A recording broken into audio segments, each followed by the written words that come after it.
In the previous video, I showed you how to start the View Analyzer. In this second video, we'll analyze the results and see how we can improve our data model. The results are displayed in two tabs.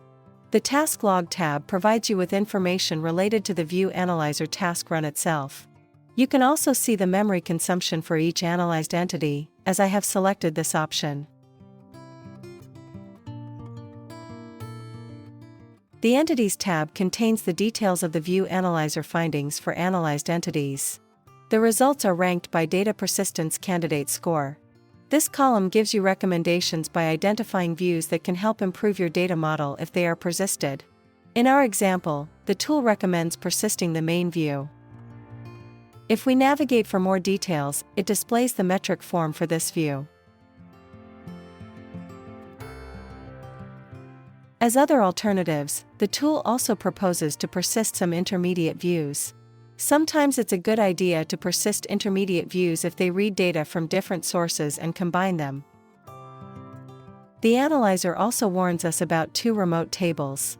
These tables are connected via adapters that have limited capabilities. Replicating these tables may improve the model significantly. It can also help to check the partitions column and see if partitions have been defined for the analyzed views. When you partition your data loads, the data is divided into several batches called partitions. Each partition is retrieved and stored on its own, consuming less memory. In this case, there are no partitions.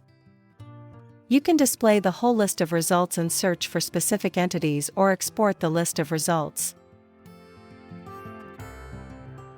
You can select one or more views and start a new View Analyzer to get a persistent simulation for one object. You can also display the lineage of your data with a dependency graph. You can restart with your analyzer from an underlying view, either from the entity list or from the dependency graph.